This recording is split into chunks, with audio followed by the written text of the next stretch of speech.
আমি যদি ওখানে জিন্স পরেও যেতাম তাও যদি আমাকে জিজ্ঞেস করা হতো যে আমার পছন্দের মানে ড্রেস কি, তো আমি বলতাম শাড়ি।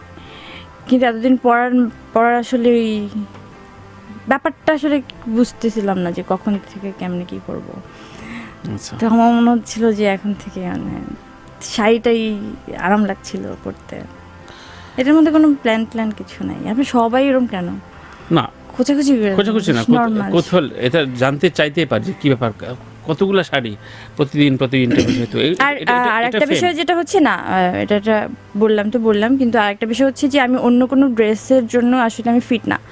আমি শারীরিকভাবে আমি এখন ওয়েস্টার্ন বলেন বা যে কোনো কস্টিউম বলেন, আমি ওটার জন্য কমফোর্টেবল না। যদি ওটা যদি ফিট না হয়, আমাকে দেখতে যদি অদ্ভুত লাগে একটা জিনিস পরলে, বা আমি যদি নিজে কমফোর্টেবল ফিল না করি, তাহলে আমি সেই জিনিস কেন ক্যারি করবো বা সেই জিনিস কেন পরবো?